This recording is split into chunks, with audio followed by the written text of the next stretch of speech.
Bom, pessoal, hoje falarei sobre o arco romano e as abóbadas, de forma a esclarecer um dos elementos mais importantes da arquitetura romana, mas lembrando que não é só a questão da arquitetura, da engenharia, da construção.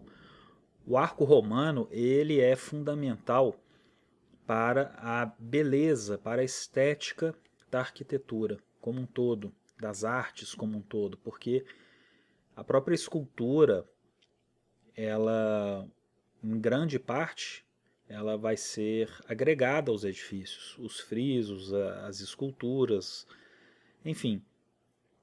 E o arco será certamente um dos elementos da Roma antiga mais mais famosos, mais conhecidos, que mais se destacam. Quando observamos os edifícios e monumentos da Roma Antiga, o arco é o que nos chama a atenção, em primeiro lugar, pela sua monumentalidade e pela beleza e pela quantidade. Se observarmos a arquitetura grega, os templos gregos, o Párteno, nós vamos perceber que os elementos que mais se destacam são as colunas, as vigas, o entablamento, o frontão triangular, correto?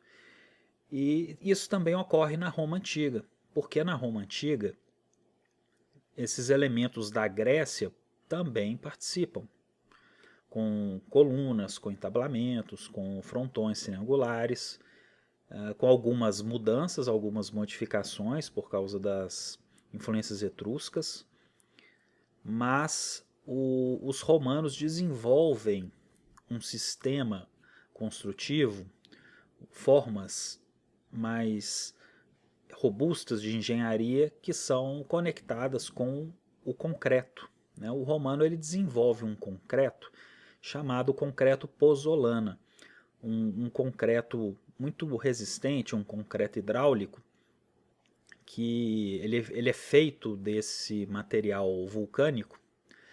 E esse nome Pozzolana vem de uma cidade que fica ali perto do Vesúvio, perto de Nápoles, no sul da Itália, que se chama Pozzoli. Então por isso que o concreto chama Pozzolana. Uma areia vulcânica, uma cinza vulcânica que misturada com outros elementos, o próprio Vitrúvio descreve a sua receita no Tratado de Arquitetura, e com a junção dessas técnicas construtivas, junto com a tecnologia do arco e das abóbadas, os romanos poderão fazer uma arquitetura cada vez mais monumental, vencendo grandes vãos, construindo grandes espaços que anteriormente eram impossíveis de serem feitos por causa do peso dos vigamentos e das colunas. Então, na antiguidade, os romanos eles foram aprendendo com essas tecnologias e se diferenciando das civilizações passadas justamente por causa disso. Se observarmos o Egito e a Grécia, para grandes espaços eram necessários muitas colunas. Essas colunas deveriam preencher os espaços para que o vigamento fosse sustentado e a própria cobertura fosse sustentada. Já o romano não, com a tecnologia dos arcos, como veremos aqui, grandes espaços poderão ser, grandes vãos poderão ser vencidos de forma a, inclusive, alterar uma percepção estética, uma nova forma de beleza, de ornamentação vai surgir nesse ambiente, nessa nova cultura que irá se expandir por todo o Mediterrâneo, vai conquistar o Egito, vai conquistar a Grécia e influencia a nossa cultura ocidental diretamente. Veremos esses elementos com calma, não só aqui, mas também em outros momentos, em outras oportunidades. Então, o que são os arcos? Os arcos permitem uma melhor distribuição do peso e maiores vãos, comparados ao sistema de pilares, colunas e arquitraves gregas. Então, justamente aquilo que eu disse. Quanto maior o espaço que o egípcio, que o grego queria construir, mais colunas deveriam ter, né, para sustentar o próprio peso. O arco vem como uma solução para eliminar essas colunas. grandes vãos serão feitos através de uma distribuição das forças pelo arco, né? Como vemos aqui na imagem, através ali do extradorso, né? Dos braços ali do arco, né? Do extradorso, do intradorso, pelas aduelas, até a base do arco, né? Então as forças, os pesos vão sendo transferidos. Os arcos são belos, aquilo que eu disse. Existe uma beleza, uma estética dos arcos, principalmente quando esses arcos estão em conjunto, como vemos, por exemplo, no Coliseu de Roma. Daqui a pouco teremos aqui uma imagem dele. A multiplicação de suas formas possibilita rearranjos estéticos. Para fazer um arco, era necessário a construção de cimbramentos, um tipo de molde, um tipo de forma. Então era simples, de certa forma, replicar esses moldes fazendo outros arcos semelhantes, iguais, e esses rearranjos, né, nos pontos e nos locais desses arcos possibilitavam um desenvolvimento da linguagem clássica para além daquela já estabelecida pelos gregos, ou seja, os romanos dão um passo a mais na linguagem grega ao também fundirem com elementos da cultura etrusca, não é? Aquela cultura que está ao norte de Roma, na região da atual Toscana, ali onde é Florença e Pisa. Já que os etruscos, junto com os gregos, formam as grandes bases da cultura romana. Associado ao concreto pozzolana, o opus cimenticium, né, que é o cimento nosso, né, o nosso termo cimento, a palavra cimento vem daqui, foi um dos principais elementos arquitetônicos e de engenharia que contribuíram para o desenvolvimento das edificações e sua monumentalidade. Então, eu quero novamente avisar que entender essa parte da engenharia romana não significa apenas estudar a arquitetura e a engenharia romana, mas significa estudar todo um conceito de beleza e de arte que vem dos romanos. Porque se não estudarmos esses conceitos, vistos através da engenharia e da arquitetura, onde os romanos melhor se expressaram, fica muito difícil observarmos a arte isoladamente, né? Justamente por causa de um sentido de totalidade, de monumentalidade. O romano tem um sentido triunfal na sua arte. Bom, então o arco ele tem uma distribuição de cargas que convergem das aduelas, que são esses elementos das laterais, daqui desses braços, né, digamos assim, né, do arco para os pilares. Então a força que cai sobre a chave do arco, né, a chave é uma peça importante porque ela cria um travamento final, né, bem aqui ao centro do vão. Algumas dessas chaves são mais proeminentes. Elas podem ser enriquecidas com esculturas, com relevos, por exemplo, né? E enquanto alguns arcos podem não ter a chave, também encontramos isso, né? Mas geralmente arcos de pedra eles vão possuir a sua chave. E com o tempo, com a tradição, essas chaves serão mais ornamentadas, elas acabam se destacando mais das pedras das aduelas. Os arcos também podiam ser feitos de tijolos, de alvenaria, de cerâmica. Os arcos e as abóbadas poderiam ser também moldados em concreto e revestidos com alvenaria de tijolos. Fazia-se um cimbramento, como veremos na próxima imagem, e depois haveria revestimentos. O arco seria então moldado num concreto. Isso é uma novidade na engenharia da antiguidade. Os gregos conheciam o concreto? Conheciam, mas numa escala menor. Eles tinham uma utilização muito menor no uso do concreto. Os templos gregos, os grandes edifícios gregos, principalmente os templos, eles eram conectados através de travas. As peças, né, das colunas, das arquitraves com entablamento, eram conexões que as peças se encaixavam como legos, né? Havia um encaixe muito preciso e perfeito entre elas e não necessitava, na maioria dos casos, de argamassa. E o concreto, além dos arcos, né, junto com os arcos, reduzem os custos de construção por permitirem maiores vãos e menos materiais. Grandes vãos, como veremos mais adiante, reduzem, obviamente, a quantidade de materiais. Isso faz com que grandes obras sejam patrocinadas na antiguidade. E como aqui a nossa imagem nos mostra, vemos uma abóbada de berço. Essa abóbada de berço ela é formada com uma junção de vários arcos que se sucedem, e a abóbada de aresta ela é formada pela junção de duas abóbadas de berço que se cruzam perpendicularmente. E daqui a pouco eu mostrarei exemplos dessas abóbadas com fotografias para que elas fiquem ilustradas melhor.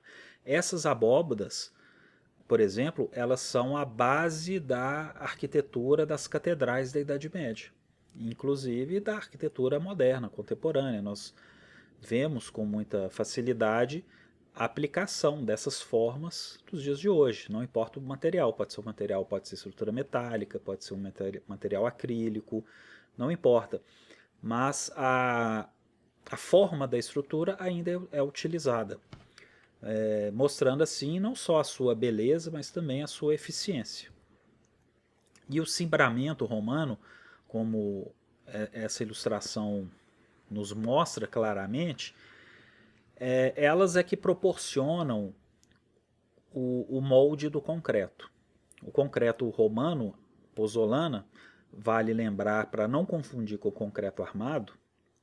O concreto é a massa que é colocada ali sem nenhum tipo de armação, como se entende nos dias de hoje, né, principalmente com aqueles vergalhões metálicos.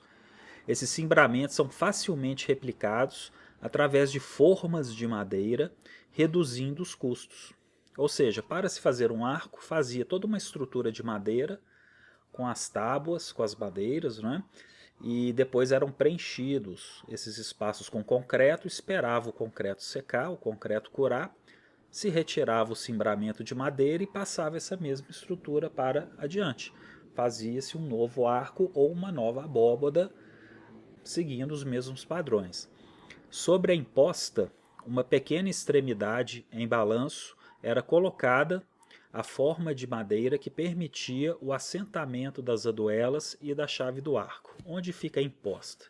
É justamente essa parte, bem aqui, ó, no final aqui das aduelas para os pilares, onde se apoiavam essas vigas de madeira aqui, ó. Então é muito comum vermos nos arcos romanos essas aduelas e abaixo delas as impostas. As impostas também acabam trazendo um elemento estético, um elemento de beleza para esses arcos. Certamente o edifício mais famoso por suas arcadas é o Coliseu de Roma, com seus 80 arcos completando a circunferência do edifício em cada nível.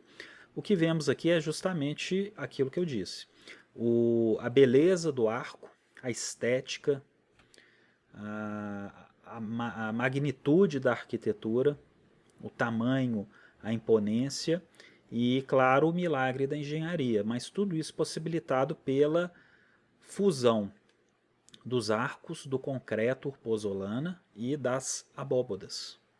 Como veremos mais detalhes adiante, tem um vídeo só sobre o Coliseu.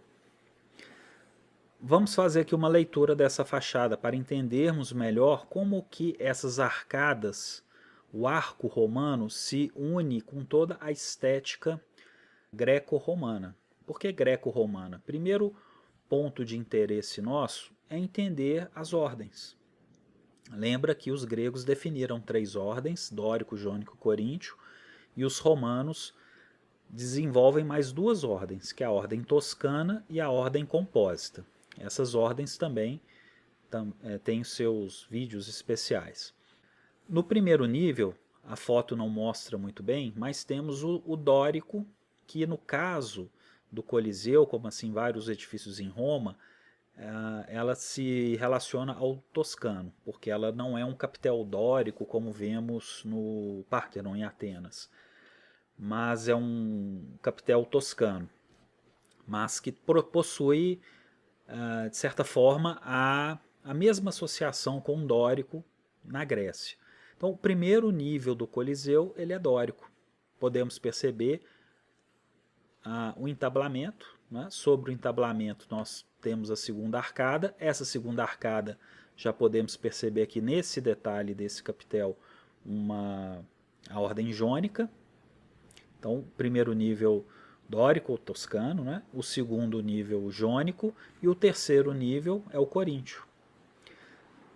Fazendo a ressalva aqui pelo nível de deterioração, claro, nós não estamos vendo os capitéis na sua máxima beleza, né, mas bastante deteriorado, mas encontramos as três ordens aqui. E a ordem superior, aqui no coroamento do Coliseu, nós temos o que? Em vez de ter a meia coluna, nós temos o pilar. Então lembrando aquele fundamento de que a coluna, né, no caso aqui são meias colunas, porque elas estão agregadas à fachada, a coluna ela tem no mundo antigo, na linguagem clássica, a coluna tem a seção quadrada, a seção redonda, enquanto que os pilares ou as pilastras terão a seção quadrada.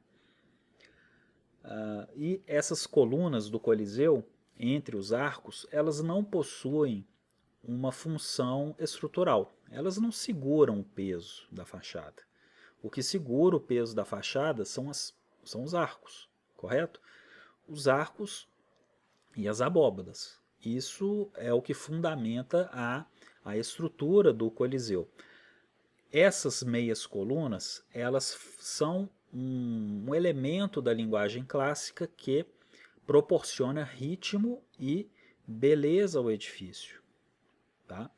E na parte de cima também, os pilares reforçam a estrutura, claro, né? Elas podem também reforçar a estrutura, como acontece nas partes superiores do Coliseu, mas a maior parte da estrutura é dada, reforçada pela própria fachada em si.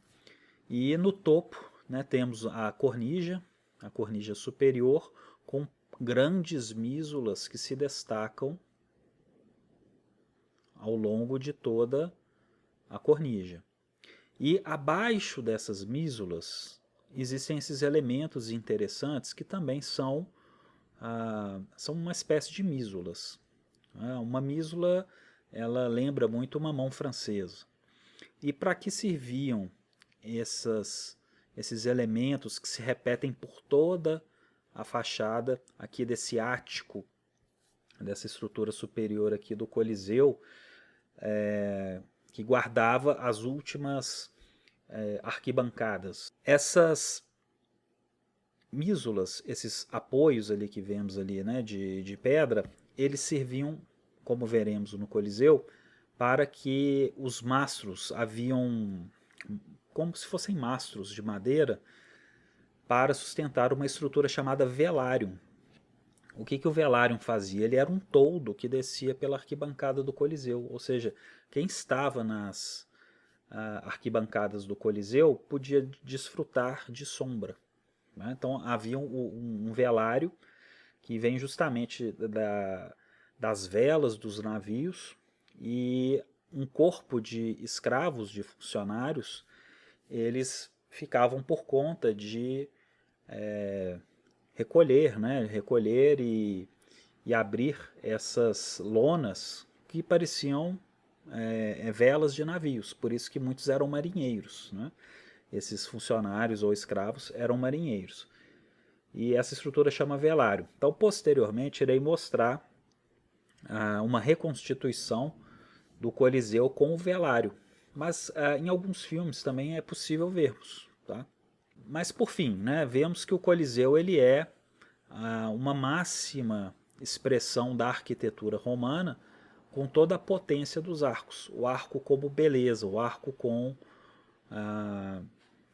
toda a sua repetição, com a ideia da repetição, mas não é uma repetição que irá trazer um tédio, mas uma repetição com um símbolo de imponência, de magnitude.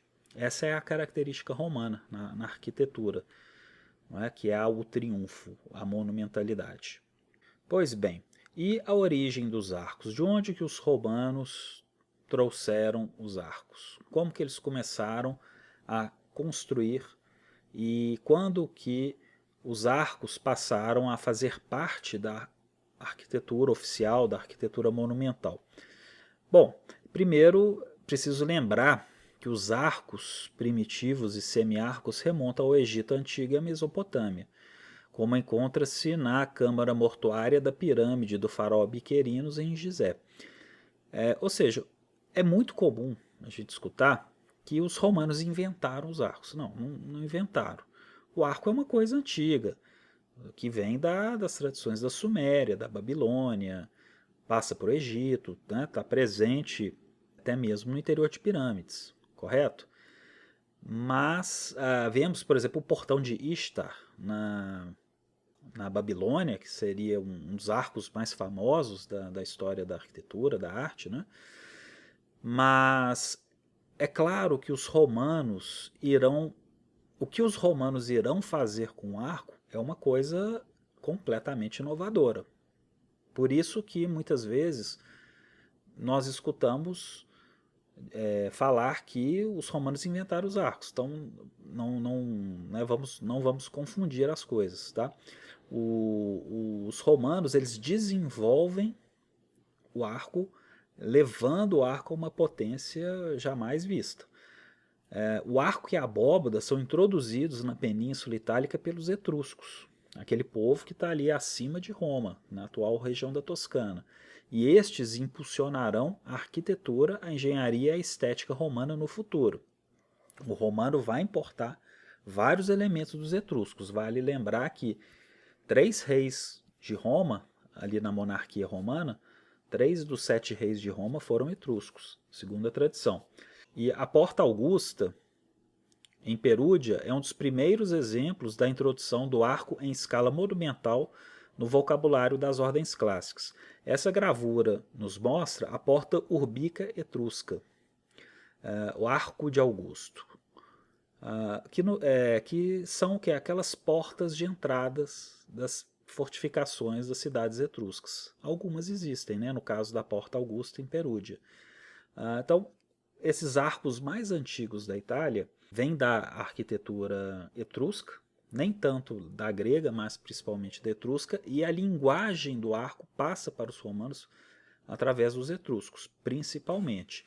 Podemos ver na gravura que existem adições posteriores de outras épocas, como das épocas medievais e renascentistas, reativando a linguagem dos arcos. Porque durante toda a Idade Média o arco continua sendo utilizado, o arco associado com colunas, como veremos aqui na Roma Antiga, que é a base ali da arquitetura das catedrais, das igrejas medievais até o Renascimento, até os palácios, até outras estruturas do Renascimento. Nessas duas fotos, vemos duas aplicações de arco, duas aplicações famosas de arco e abóbadas. Essa primeira foto, da esquerda, é a Cloaca Máxima. Ela fica no Fórum Boari, em Roma. A cloaca máxima, o próprio nome diz. O que é uma cloaca? É a evacuação da cidade, é o esgoto. É uma estrutura feita pelos reis etruscos. Lá no século VII, VI a.C., século V a.C., quando Roma estava ainda se desenvolvendo. É um esgoto que canaliza todo o fórum romano, entre ali o Palatino, o Capitolino, e que permitiu que toda essa região se urbanizasse, se desenvolvesse. E até hoje a cloaca máxima está em uso.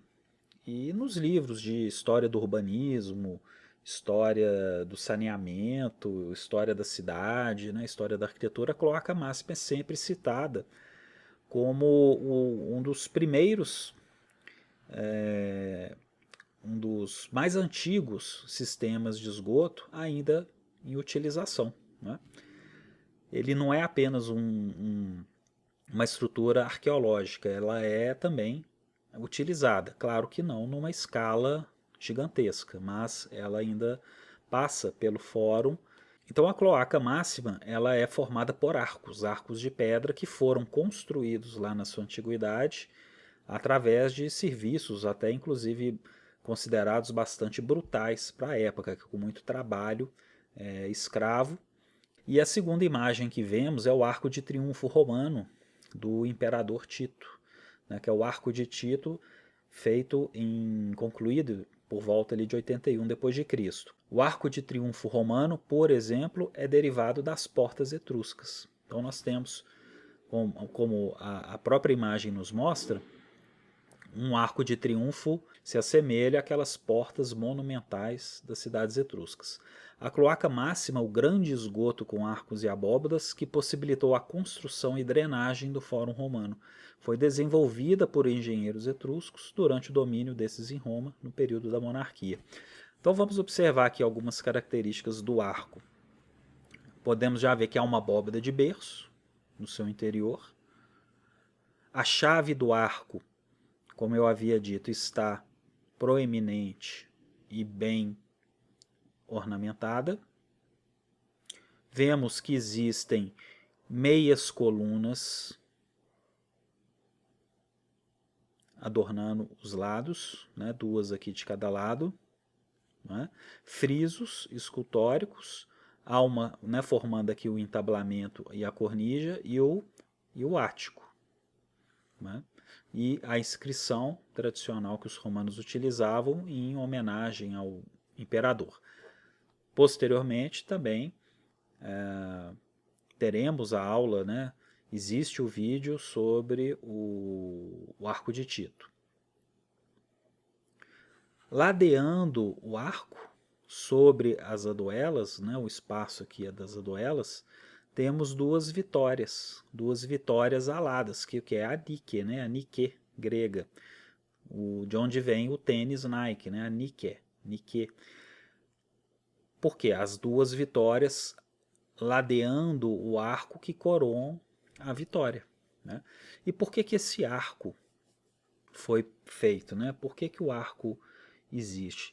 Nessa época, já do imperador Vespasiano e seu filho Tito, né, depois do Domiciano, os judeus foram derrotados numa batalha das piores batalhas da história da antiguidade, quando os judeus perdem a terra, eles perdem a Judéia, os romanos destroem o Templo de Salomão, ali em 70 depois de Cristo, e ocorre a chamada diáspora, a diáspora dos judeus. Os judeus se espalham pelo mundo, não perdem o controle sobre o seu próprio território, e esse controle do território só retornará depois da Segunda Guerra Mundial, quando se cria o Estado de Israel, ali em 1948. Portanto, o Arco de Tito ele marca um momento muito trágico para a história dos judeus e para Roma um momento de triunfo. Tanto que os espólios de guerra, todos os tesouros que vieram de Jerusalém para Roma, patrocinaram a construção do Coliseu e do Arco de Tito, por exemplo, além de outras grandes obras monumentais do período. Então, sendo assim, é um arco que não é só um ponto turístico, uma marca da cidade, da arte e da arquitetura romana, mas é um arco que guarda toda uma memória da história da humanidade. Portanto, isso nos traz muito mais interesse nesses aspectos, né? Não só a forma, mas também para que ele foi feito, né? Qual que é o sentido dele na paisagem. Então confirma aquela profecia de Jesus que não ficaria pedra sobre pedra em Jerusalém, segundo a tradição cristã. E aqui vemos arcadas do Coliseu e suas diferentes técnicas de construção de arcos, com pedras ou alvenaria de tijolos e concreto, incluindo algumas restaurações. Podemos perceber claramente o uso do mármore travertino na construção do arco. Vemos que tem a pedra-chave, né? A duela aqui que seria a chave do arco, né? Que não, no caso aqui não está proeminente, mas também o uso da alvenaria e do concreto. Tá? Nessa outra imagem aqui da direita podemos ver onde estou passando o mouse, todo um revestimento, em alguns momentos mais aparente, do concreto romano. Tá? Mas dá para percebermos bem o que é o opus laterício. Esse tipo de alvenaria de tijolo romano que era muito utilizado, né, na Roma para essas diversas construções. Vale lembrar que existe aula específica sobre as técnicas e tecnologias de construção romanas, com todos esses tipos de alvenarias, ou quase todos esses tipos de alvenarias feitos pelos romanos. Bom, aqui nós temos uma fotografia tirada na Vila Adriana, que fica entre a cidade de Roma e a cidade de Tivoli, já ali na parte baixa da cidade de Tivoli. A Vila Adriana era uma grande vila que tinha características de uma pequena cidade, reunindo edifícios e estruturas administrativas e de entretenimento para o próprio imperador.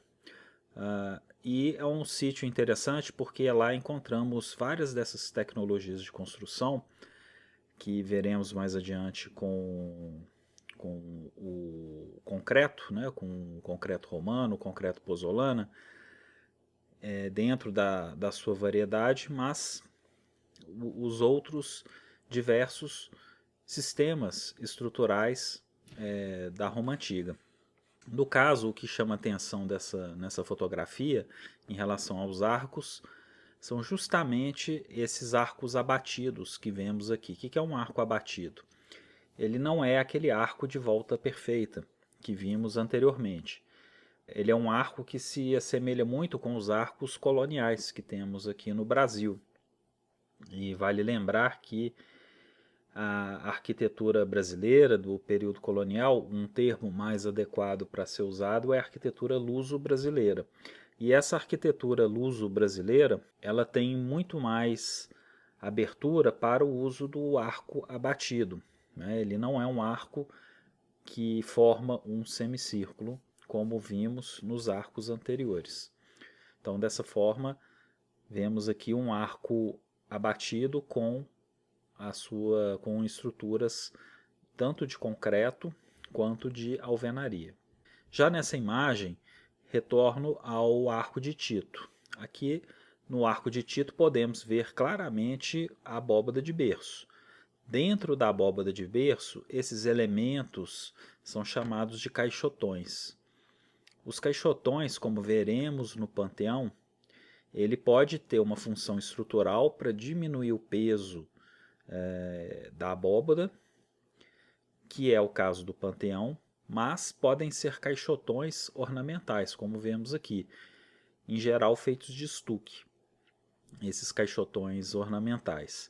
Podemos perceber mais detalhes das ornamentações, aqui no caso da parte externa, referente às aduelas, a ornamentação da chave do arco. Então, muitas vezes, a função estrutural, ela aqui não tem uma função estrutural, é apenas uma função ornamental. É uma chave de arco mais proeminente, mas com um ornamento muito mais exacerbado.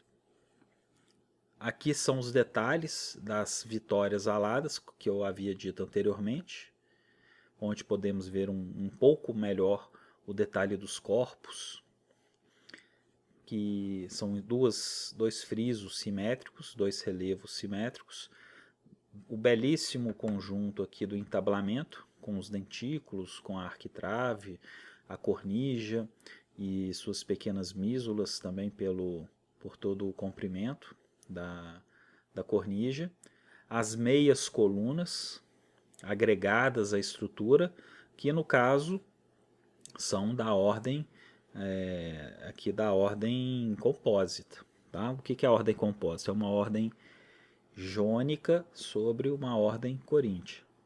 É possível perceber, principalmente pelas volutas desse capitel restaurado aqui na extremidade esquerda da fotografia. Tá? Então, Qual que é a característica do compósito? Podemos ver as folhas de acanto do capitel coríntio, e sobre o capitel coríntio nós temos um capitel jônico, caracterizado pelas suas volutas.